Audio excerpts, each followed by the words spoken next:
Evening students, welcome to maths coaching in Bengali YouTube channel.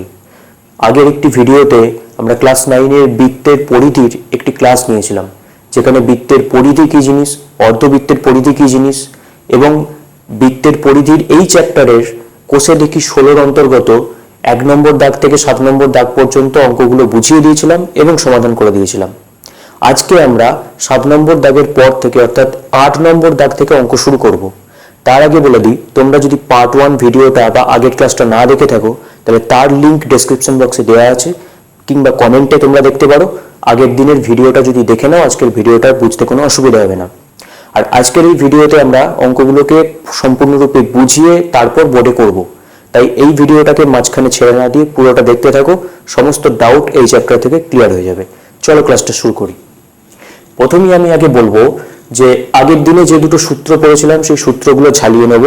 একটা হচ্ছে আর ব্যাসার্ধ বিশিষ্ট বৃত্তের পরিধির সূত্র ছিল 2πr, যেখানে আরটা হচ্ছে পাইয়ের মানটাকে আমরা অ্যাপ্রক্সিমেটলি ধরে নিই 22/7। আর 2 নম্বর আরেকটা সূত্র শিখেছিলাম, আর ব্যাসার্ধ বিশিষ্ট অর্ধবৃত্তের পরিসীমার সূত্র ছিল πr + 2r, যেখানে অবশ্যই আরটা ছিল বৃত্তের ব্যাসার্ধ, অর্ধবৃত্তের ব্যাসার্ধ এবং পাইয়ের মান অ্যাপ্রক্সিমেটলি 22/7। এই দুটো সূত্রকে মিলিয়ে আজকে আমরা 8 নম্বর দাগ থেকে অঙ্ক শুরু করব। চলো দেখে নিই। দেখো 8 নম্বর দাগের অঙ্কটা বলছে 56 মিটার দৈর্ঘ্যের ব্যাস বিশিষ্ট একটি বৃত্তাকার ট্র্যাকে পূজা ও জাকির একই জায়গা থেকে একই সময়ে প্রতিযোগিতা শুরু করে। পূজা যখন 10 পাক ঘুরে প্রতিযোগিতা শেষ করে, জাকির তখন 1 পাক পিছনে থাকে। প্রতিযোগিতাটি কত মিটারের ছিল এবং পূজা জাকিরকে কত মিটারে পরাজিত করেছে হিসাব করে লিখি। তাহলে আমার এখানে বলে দেওয়া আছে একটি বৃত্তাকার ট্র্যাক আছে, যে বৃত্তাকার ট্র্যাকটি 56 মিটার ব্যাস বিশিষ্ট। তাহলে প্রথমেই আমি আগে বৃত্তাকার ট্র্যাকটিকে এঁকে নেব। এই যদি হয় আমার বৃত্তাকার ট্র্যাক, তার ব্যাস বলা আছে 56 মিটার, অর্থাৎ এই পুরো দৈর্ঘ্যটা 56 মিটার যদি হয় তাহলে তার ব্যাসার্ধ হবে 28 করে, অর্থাৎ অর্ধেক করে। তাহলে আমি দুদিকটা লিখে নিলাম, ব্যাসার্ধগুলো 28 মিটার করে। অতএব ব্যাসার্ধটা আমি এখানে লিখে নিচ্ছি 56/2 = 28 মিটার। এখন পূজা ওই বৃত্তাকার ট্র্যাকটিতে একবার সম্পূর্ণ ঘুরে এলে কতটা দৈর্ঘ্য অতিক্রম করবে সেটা বার করতে গেলে আমাকে এই বৃত্তের পরিধিটা বার করতে হবে, কারণ আমরা জানি বৃত্তের পরিধিটাই হচ্ছে পুরো 1 পাক ঘুরে আসার দৈর্ঘ্যের সঙ্গে সমান। অতএব এখানে যদি বৃত্তের পরিধিটা নির্ণয় করি তাহলে সেটা দাঁড়াবে, দেখো পরিধির সূত্র ছিল 2πr, 2π মানে বললাম অ্যাপ্রক্সিমেটলি 22/7 ইন্টু আর মানে হচ্ছে এখানে 28, কাটাকুটি করলে এটা দাঁড়াবে 4 × 8 × 22 এত মিটার। আমি এগুলোকে এখন গুণ করব না, কারণ শেষকালে কাটাকুটি করতে হবে বা যা করতে হবে একবারে শেষকালে গিয়ে গুণ করব। তাহলে 8 × 22 মিটার এই পরিমাণ দৈর্ঘ্য কিন্তু এই মাঠটার, এই ট্র্যাকটার 1 পাক ঘুরে এলে অতিক্রম করা হয়। এখন পূজা 10 পাক ঘুরে এই প্রতিযোগিতাটা শেষ করেছে, তার মানে পূজা 10 পাক ঘুরে যতটা দৈর্ঘ্য অতিক্রম করেছে সেটাই হবে এই প্রতিযোগিতাটা ততটা দৈর্ঘ্যেরই হবে। তাহলে আমি প্রথমে বার করব পূজা 10 পাক ঘুরে কতটা দৈর্ঘ্য অতিক্রম করেছে। আমি এখানে লিখব, অতএব পূজা প্রথমে লিখব 1 পাক ঘুরলে, পূজা একবার বা 1 পাক ঘুরলে অতিক্রম করে এইটা এত মিটার, 8 × 22 মিটার। পূজা 10 পাক ঘুরে প্রতিযোগিতা শেষ করেছে, অর্থাৎ পূজা 10 বার ঘুরলে অতিক্রম করে 10 × 8 × 22 এত মিটার। তাহলে এই 10 পাক ঘুরে যতটা দৈর্ঘ্য গেল সেটাই হবে প্রতিযোগিতাটার মোট দূরত্ব, মানে প্রতিযোগিতাটা তত মিটারেরই ছিল। এবার আমি এটাকে গুণ করতে পারি, গুণ করলে দাঁড়াবে 1760 মিটার, অর্থাৎ পূজার মোট 10 পাকে 1760 মিটার দৈর্ঘ্য অতিক্রম করেছে। অতএব প্রতিযোগিতাটি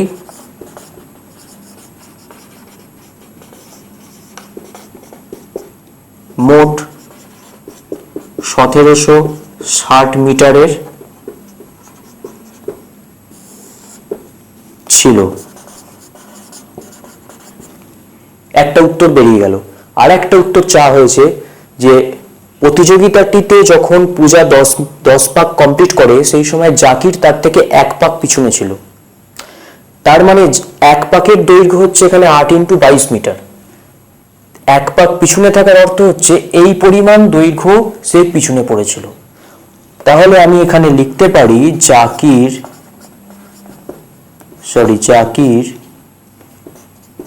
1 পাক পিছনে ছিল, অর্থাৎ 8 গুণিত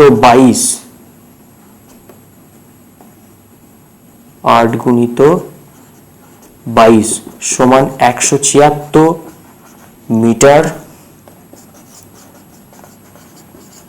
পিছনে ছিল। তার মানে 176 মিটারে জাকির কিন্তু পূজার কাছে পরাজিত হয়েছে। 176 মিটারে পরাজিত হয়েছে। কে পরাজিত হয়েছে? জাকির। উত্তরটা তোমরা পুরো কথায় লিখবে, আমি এখানে সংক্ষেপে লিখছি। ব্যাস, দুটো উত্তর বেরিয়ে গেল। একটা প্রতিযোগিতাটির কত মিটারের ছিল? 1760 মিটার। আর কত মিটারে জাকির পরাজিত হয়েছে? 176 মিটারে। আমাদের অঙ্ক 8 নম্বর অঙ্ক কমপ্লিট। এরপরে আমরা 9 নম্বর অঙ্কে যাব। দেখো, এরপর আমরা চলে আসছি 9 নম্বর অঙ্কে। দেখো, 9 নম্বর অঙ্কটা বলছে আমাদের পাড়ার একটি পাতকুয়োর পরিধি হচ্ছে 440 সেন্টিমিটার। এই পাতকুয়োর চারধারে সমান চওড়া একটি পাথরের পাড় আছে। যদি বেদ সমেত পাতকুয়োর পরিধি 616 সেন্টিমিটার হয় তবে পাথরের পাড় কত চওড়া হিসেব করে লিখি। কি বলতে চাইছে? না, বলতে চাইছে যে একটি পাতকুয়ো আছে, সেই পাতকুয়োর ধরো এটা কেন্দ্র, এই পাতকুয়োর চারদিকে সমান চওড়া একটা পাড় দেওয়া আছে। এটা হচ্ছে পাতকুয়োর ব্যাসার্ধ, আর পাড় সমেত পাতকুয়োর ব্যাসার্ধ হলো এটা। এই দুটো ব্যাসার্ধকে আমি প্রথম ধরে নেব। ধরি কুয়োর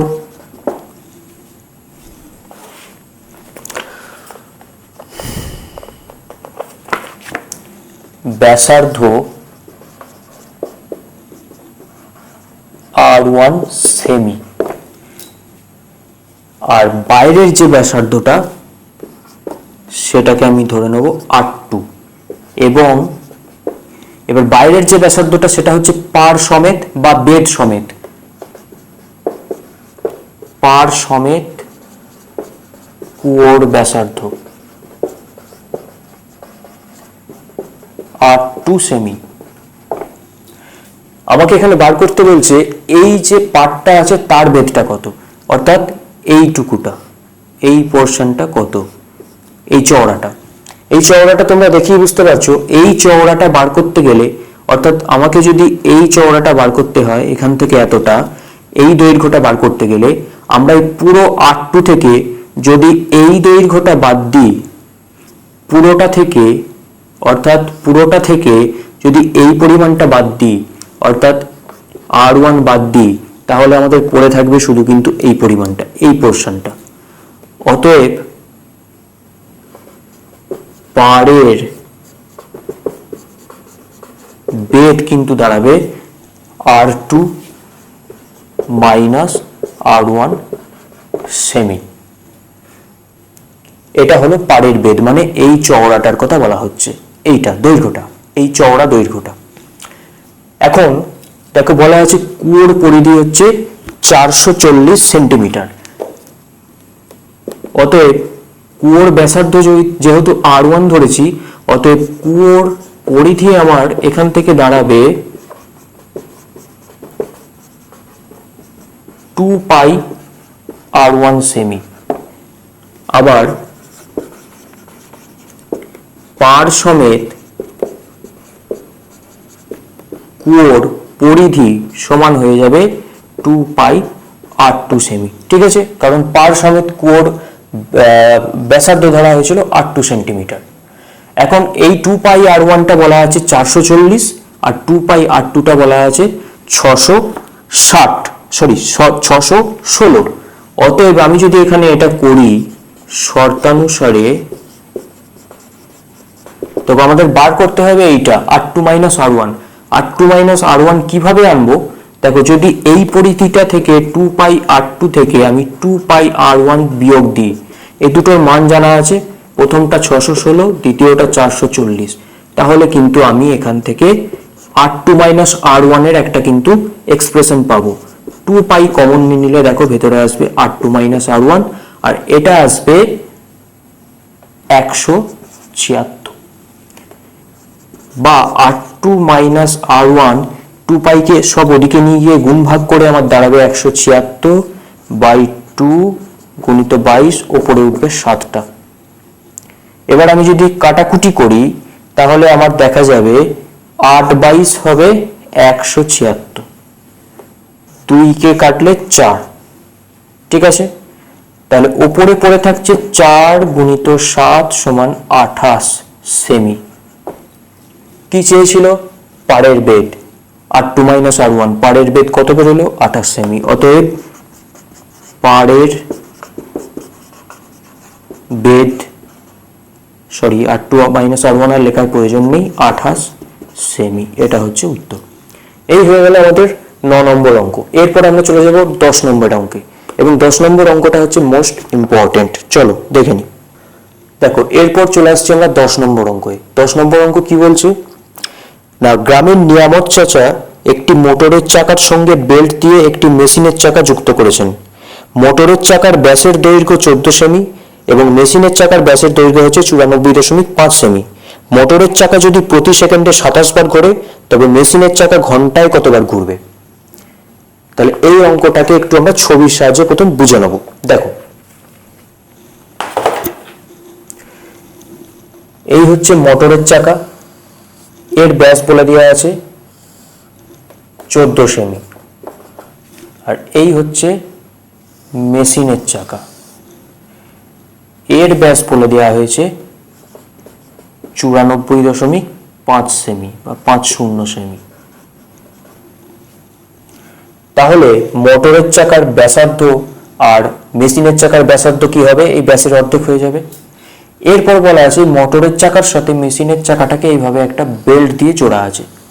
তোমরা যদি কোনো কলকারখানায় যাও তো এরকম অনেক দেখতে পারবে যে একটি মোটরের সঙ্গে বেল্ট দিয়ে কোনো বড় জাতীয় চাকা লাগানো থাকে এবং এই মোটরের চাকার সাহায্যে এই বড় চাকাটিকে ঘোরানো হয়। তো এখানেও ঠিক সেরকমই একটি চলছে। প্রথমে আমি লিখে নেব, অতএব মোটরের চাকার ব্যাসার্ধ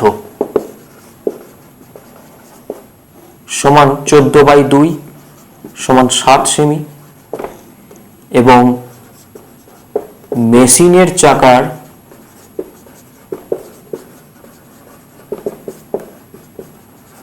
দৈর্ঘ্য 94.50/2 সমান, এটা হয়ে যাবে দেখো 47.25 সেমি। ঠিক আছে, এই হলো আমার একটা মোটরের চাকার ব্যাসার্ধ আর একটা হচ্ছে মেশিনের চাকার ব্যাসার্ধ। এবার আমাকে যেটা করতে হবে যে মোটরের চাকার এই পরিধিটা আর মেশিনের চাকার পরিধিটা বের করে নিতে হবে। অতএব মোটরের চাকার পরিধি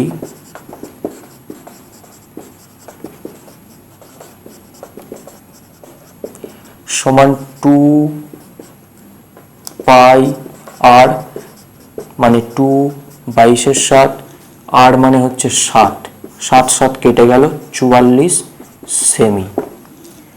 আর মেশিনের চাকার পরিধি 2πr, যেখানে 2 × 22 আর মানে হচ্ছে 47.25।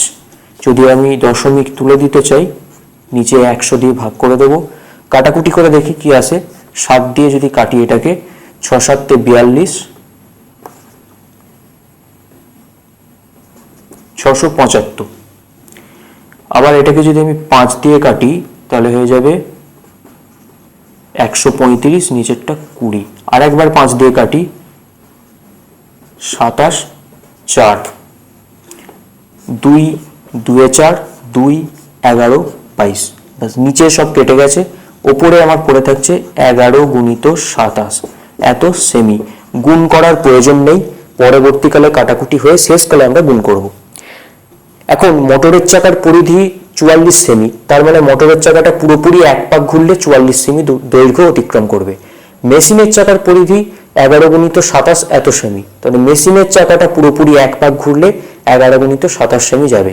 কিন্তু যেহেতু মোটরের চাকাটা বেল্টের সাহায্যে মেশিনের চাকার সঙ্গে যুক্ত আছে, তাই মোটরের চাকাটা এক পাক ঘুরলে মেশিনের চাকাটা কিন্তু ওই সমদৈর্ঘ্য অতিক্রম করবে। অর্থাৎ মোটরের চাকা যখন 44 সেমি দৈর্ঘ্য অতিক্রম করবে, সেই সময় কিন্তু মেশিনের চাকাও 44 সেমি দৈর্ঘ্যই অতিক্রম করবে, কারণ মোটরের চাকাটা বেল্ট দিয়ে মেশিনের চাকাকে ঘোরাচ্ছে। অর্থাৎ মোটরের চাকার সমদৈর্ঘ্য সম্পন্ন দৈর্ঘ্য সবসময় কিন্তু মেশিনের চাকা অতিক্রম করবে। তাই এখানে এই জিনিসটা ভালো করে বুঝতে হবে। এখন এখানে মোটরের চাকা বলা হয়েছে 1 সেকেন্ডে 27 বার ঘুরছে, তাই তো? দেখো বলা হচ্ছে না 1 সেকেন্ডে, প্রতি সেকেন্ডে 27 বার ঘোরে, তার মানে মোটরের চাকাটা 1 সেকেন্ডে 27 বার ঘুরছে। আমরা সেটা লিখে নেব। ওপরের ছবিটাকে আমি মুছে দিচ্ছি, কারণ এই জায়গায় আমার অঙ্কটাকে করতে হবে। এটাও মুছলাম।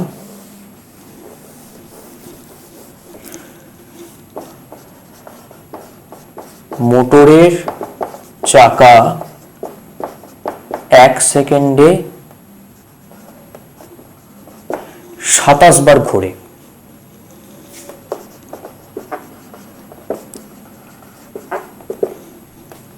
এবং মোটরের চাকা একবার ঘুরলে 44 সেমি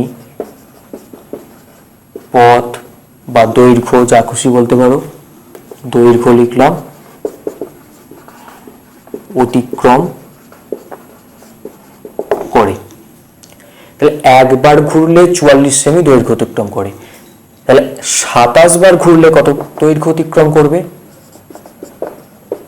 27 গুণিত 44 এত সেমি দৈর্ঘ্য অতিক্রম করবে একবার 27 বার ঘুরলে।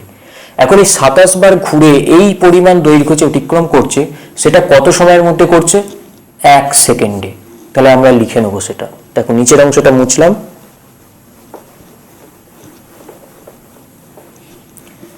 অতএব মোটরের চাকা 1 সেকেন্ডে 27 গুণিত 44 এত সেমি দৈর্ঘ্য অতিক্রম করে। এখন আমাকে বার করতে হবে কি, মেশিনের চাকা ঘন্টায় কত দৈর্ঘ্য অতিক্রম করে। মেশিনের চাকা 1 ঘন্টায় ততটাই দূরত্ব অতিক্রম করবে যতটা মোটরের চাকা 1 ঘন্টায় করবে। আমি একটু আগেই বললাম, মোটরের চাকাটা যেহেতু বেল্ট দিয়ে মেশিনের সঙ্গে যুক্ত আছে, তাই মোটরের চাকা ঠিক যতটা ঘুরবে, মেশিনের চাকা কিন্তু ওই সময়ের মধ্যে ততটাই ঘুরবে। তাহলে আমি যদি বের করে নিই, মোটরের চাকা 1 ঘন্টা মানে হচ্ছে 3600 সেকেন্ড, অর্থাৎ 3600 সেকেন্ডে 27 গুণিত 44 গুণিত 3600 এত সেমি দৈর্ঘ্য অতিক্রম করবে। তাহলে মোটরের চাকা 1 ঘন্টা অর্থাৎ 3600 সেকেন্ডে যদি এত সেমি দৈর্ঘ্য অতিক্রম করে, মেশিনের চাকাও ঠিক সমদৈর্ঘ্য অতিক্রম করবে 1 ঘন্টায়।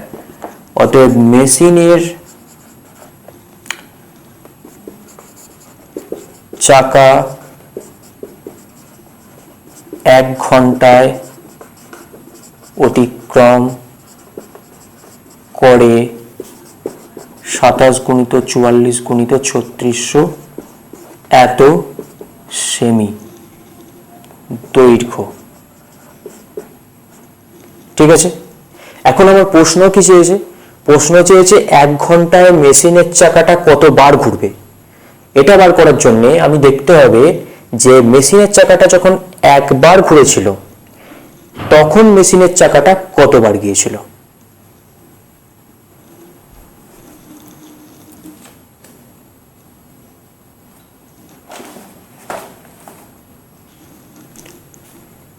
মেশিনের চাকাটা একবার ঘুরে আমরা আগেই পেয়েছি 11 ইন্টু 27 সেন্টিমিটার গিয়েছিল। আমি এইভাবে লিখব, মেশিনের চাকা 27 ইন্টু 11 এত সেমি দৈর্ঘ্য বা এত সেমি যায় একবার ঘুরে। মেশিনের চাকা 1 সেমি যায় 1/27 ইন্টু 11 এতবার ঘুরে। আর মেশিনের চাকা মোট 1 ঘন্টায় গেছে এত সেন্টিমিটার, তাহলে এত সেন্টিমিটার মোট যেতে কতবার ঘুরবে? 27/27 ইন্টু 44 ইন্টু 3600 সেমি যায়, একের সঙ্গে উপরে গুণ হয়ে যাবে, 27 ইন্টু 44 ইন্টু 3600/27 ইন্টু 11 এতবার ঘুরবে। আমি প্রথমে বলেছিলাম গুণগুলো করো না, শেষকালে কাটাকুটি করে সব কেটে যাবে, সুবিধা হবে। দেখো এখানে তাই হচ্ছে, 27 কেটে গেল, 4 11 44 হয়ে গেল। এখানে এটা কত আসবে?